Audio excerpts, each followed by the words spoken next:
All right, good evening, everyone. Welcome to another episode of Deep Within the Man Cave. Tonight's topic, it's going to be a quick one. It's on forgiveness. This will probably be a multi-part one. But this is just sort of a good base and a good start to it. So, we'll start off with, sorry, mosquitoes in the studio here. So forgiveness. When you forgive somebody for doing something or for,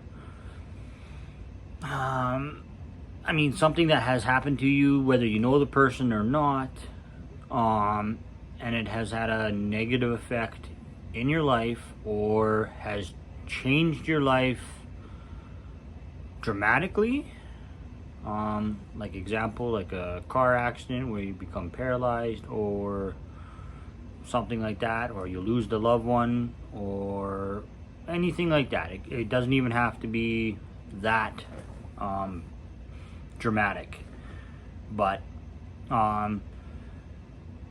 when you forgive somebody, it doesn't erase what happened, because that will always be there. You can't change that.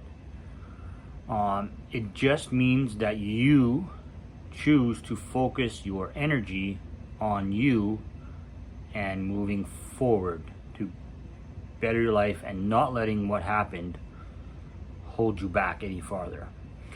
When you forgive somebody, you do it for yourself. You're not doing it for them.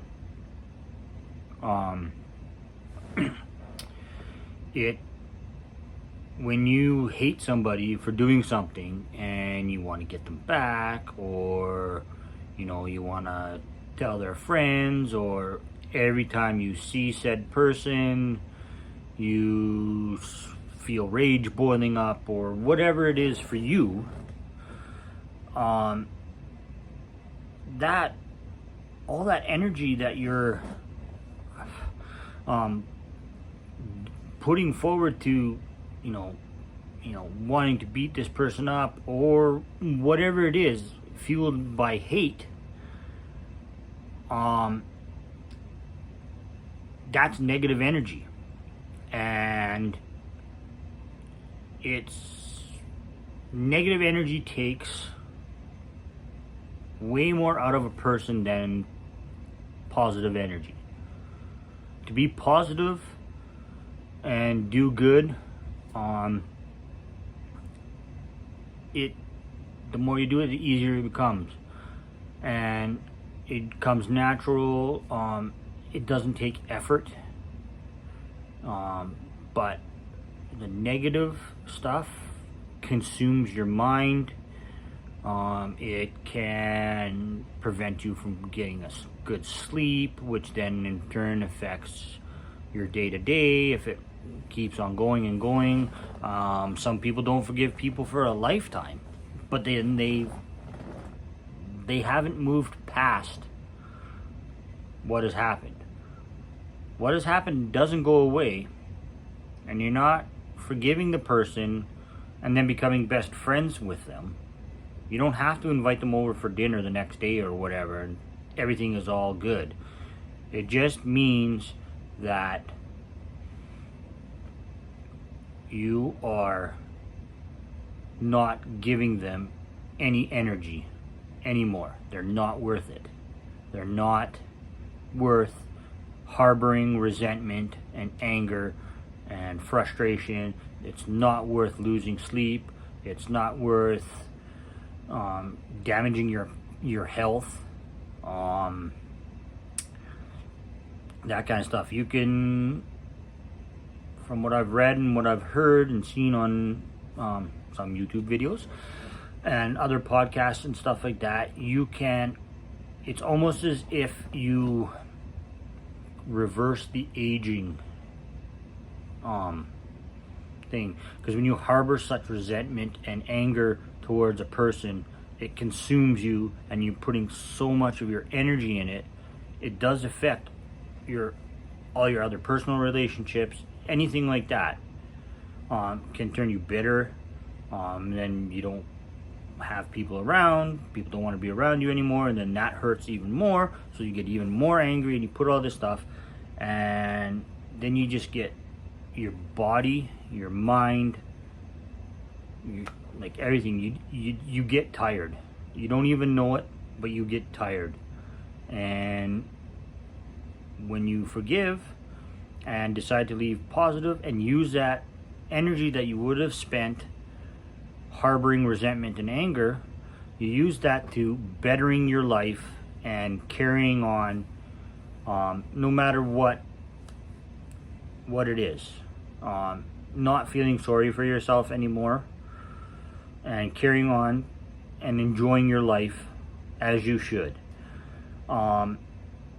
You can't move forward if you still harbor resentment and hatred and blaming somebody else for the position you're in.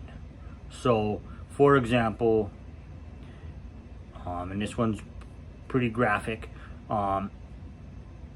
you're driving around in your car and a drunk driver hits you, and now you paralyzed from the waist down.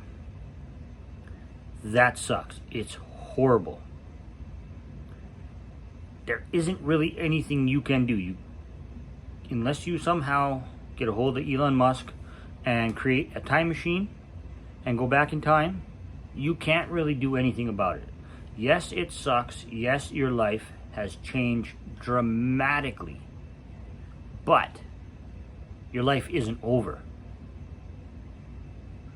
So you basically have two choices. You can sit in your wheelchair, harbor resentment, get angry, spend all this energy, or learn how to be the best you in said wheelchair or something like that. And I mean, that is a large one.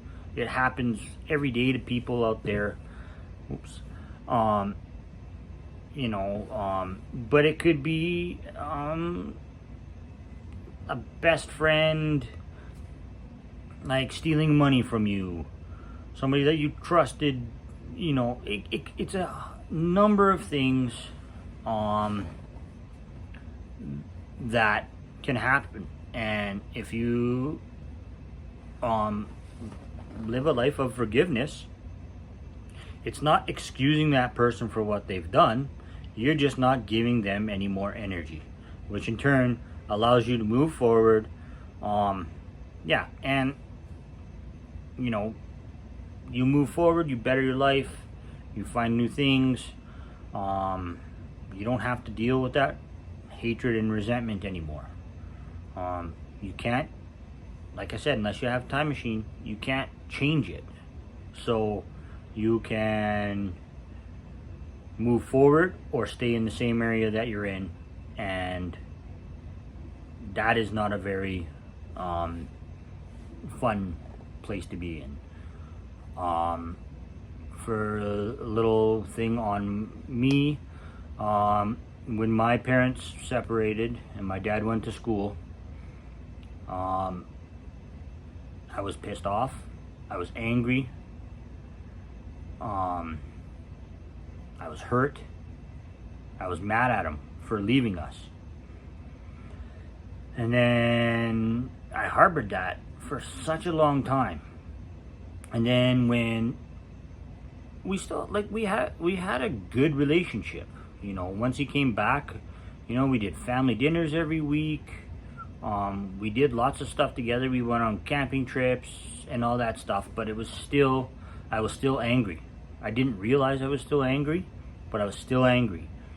And when I had my first son and I saw Grandpa, my dad, coming over and playing with his grandson, I started to realize that my resentment towards what had happened was holding me back. And it wasn't until I had basically come out of a depressive state that I was in for a few years, where I, invited him over and we hatched things out. Drank a shit ton of coffee. But we dealt with what it was. I was able to say what was happening and why I was mad and whatever. And now we have a great relationship. He's kind of my go-to person now because we have an understanding and he's easy to talk to. But that wasn't like that before. And if I hadn't have forgiven him, I wouldn't have the relationship that I have with him now. Can't change anything in the past. But right now, I have a great relationship with my dad. So that's just a little simple thing that's happened in my life. It's not a dramatic, anything like that, but a little forgiveness goes a long way, and you don't want to live with hatred and anger in your heart. You want to move forward and enjoy things, because all that does is prevent you from enjoying the good things that are happening to you around you that you are just blind to because you are consumed with hate and anger. So that's what I've learned so far on forgiveness. There's lots of books out there. A good one I heard was The Art of Forgiveness. There's a bunch of short stories in there. A lot of people have a lot worse things that have happened to them that are harboring it and stuff like that. So yes, the stuff that I've had to forgive, it's a little bit easier, but it's so important just to let, you're not letting it go, you're just not harboring any hatred and resentment, and you're allowing yourself to move forward. And whatever the people have done, like, they have to live with that. They have to live with what they've done. So unless they can forgive themselves, and that's usually harder than it is to forgive somebody else. I mean, I'm working on that on myself for a lot of things that have happened in the recent past that have hurt my family. I have not fully yet forgiven myself. I'm working on it, but I'm not in self-pity mode or anything like that. I am moving forward and working for a better future, because I do not want to be where I am today in 5 years. I want to be 5 years ahead of today. I'm hoping I'm still making YouTube videos, doing something else, because this has become a real passion for me, and I've seen some results with helping people, and it motivates me to continue and to find out and to dig into these topics so that if anybody I can help. I speak freely to pretty much anybody I meet, and mention this just in hopes of helping somebody, because that's what we all need. We just need to help each other and carry on. So speaking of motivation, that is going to be my next topic. Hoping to have this out pretty quick this week. Tomorrow I have a meeting about Deep Within the Man Cave with a group of people. I'm hoping that goes well, and maybe we can move it to bigger and better things. I'm still going to do the videos because that's important to me, but if not, at least I can spread the word even more. So motivation will be coming up this week, and it should be a good one. I'm finding that a lot of these topics are ones that I can revisit and add to what I've already done, so that might be happening in the future. They might be short, quick little videos, so I might be able to put more out per week, which is what I'm hoping to do. So anyways, if this has helped you or speak to you and you have any questions, please leave a comment, hit the like button, share with your friends, please, because men's mental health and mental health, period, is so important. And even though it is coming up, it still needs to be farther ahead than it actually is now. And especially in these times with COVID and people losing their jobs and all that stuff. It's serious stuff. It's nothing to joke around with. And yeah, please help me spread the word. And I will talk to you soon. Enjoy your evening. Be kind to everyone.